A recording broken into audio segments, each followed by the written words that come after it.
Team USA curler Matt Hamilton said even before the Olympics began that he thought the questions surrounding skip John Shuster were nonsense.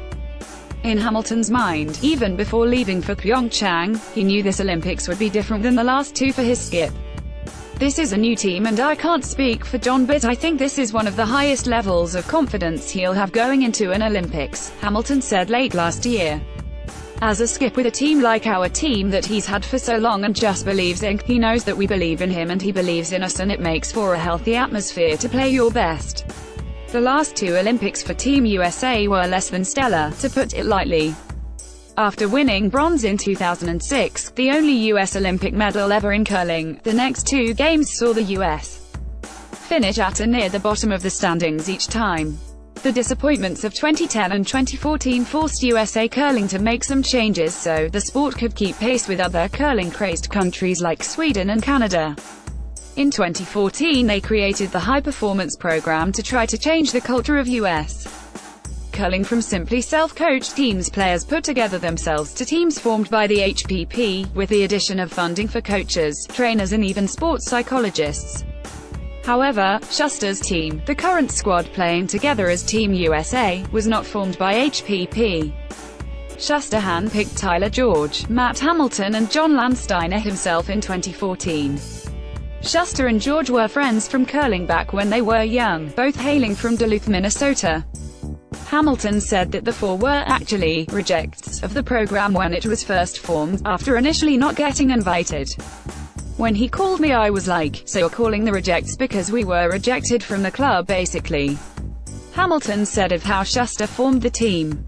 So that was a little joke. It was one of the first things he said, "Hey, do you want to join my reject team?" After we had a great season, immediate chemistry, we won the national championship and we got fifth, losing a tiebreaker in our first Worlds together, and the US Curling Association knew they couldn't let us not be in the program for another year, so they asked us right away the next season, "Hey, you guys did great and we did kind of screw up, so we'd love for you to join our team and be a part of the high performance group." I still like to bring it up from time to time. We're at a point now where we know what we're capable of and how good we are. We're on to the Olympics. We're no longer thinking, "Hey, we're a reject team." We're thinking, "Hey, we're the team." It doesn't really cross the mind anymore. We felt like we've proven ourselves already. Unlike in past Olympics when teams were sort of thrown together just before the trials, Shuster's team has now been together going on 4 years, which he said is about middle of the pack for other teams around the world, but is a long time in terms of other teams in the US. Even though Shuster has struggled as skip in the Olympics, his teammates continue to have full faith in him. Not just to lead the team this Olympic go-round, but to also just make everyone else better curlers.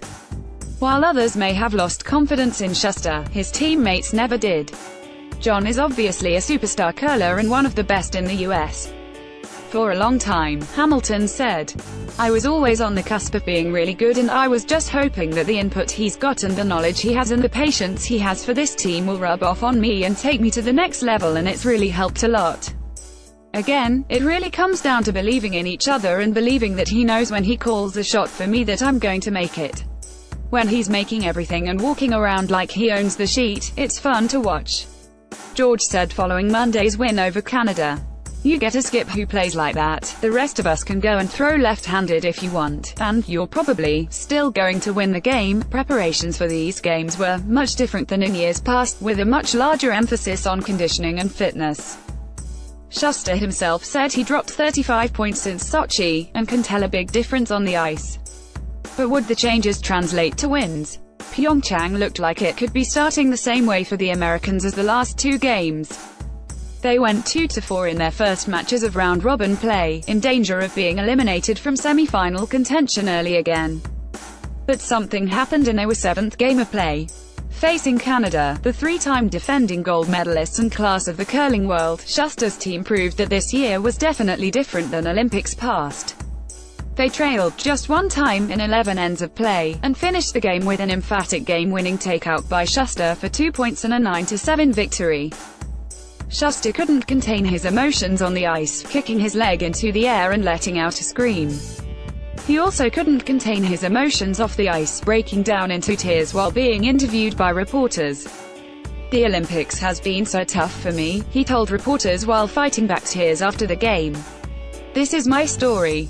My story isn't what's been happening so far. It's good emotions. John, he's been through a lot the last few Olympics, that's no secret, George added. But there's a reason we play with him and why we stick with him, because what you saw today is what we know he is. To come out when everything is going against you, against the best in the world, and come out and play the way we did today, the way he did, there's no other testament to his character than that. It was the perfect shot, and the perfect jumpstart the US needed. It began a 3-game winning streak to finish round-robin play, just like they knew they needed to do to move on. Now they're in the semi-finals, as the No. 3 seed taking on No. 2 Canada again. While it may not be a rivalry of sorts, Shuster said he's actually very good friends with Canadian skip Kevin Coy, and 3 of the members of Team USA and 2 others from Canada are all in a fantasy football league together. George said it is something of a big brother, little brother game. The US may have bested Canada 3 days ago, but they're still the defending gold medalists and 2017 world champions. But George said that if you're going to be the best curling team, you know from the time you're young you're going to have to go through Canada to get there.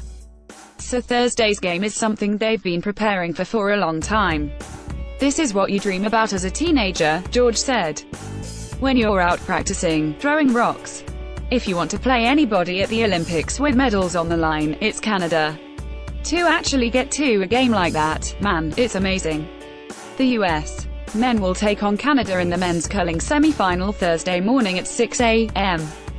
Est. The winner will move on to the gold medal game, while the loser will play for bronze. Copyright 2018 NBC Universal.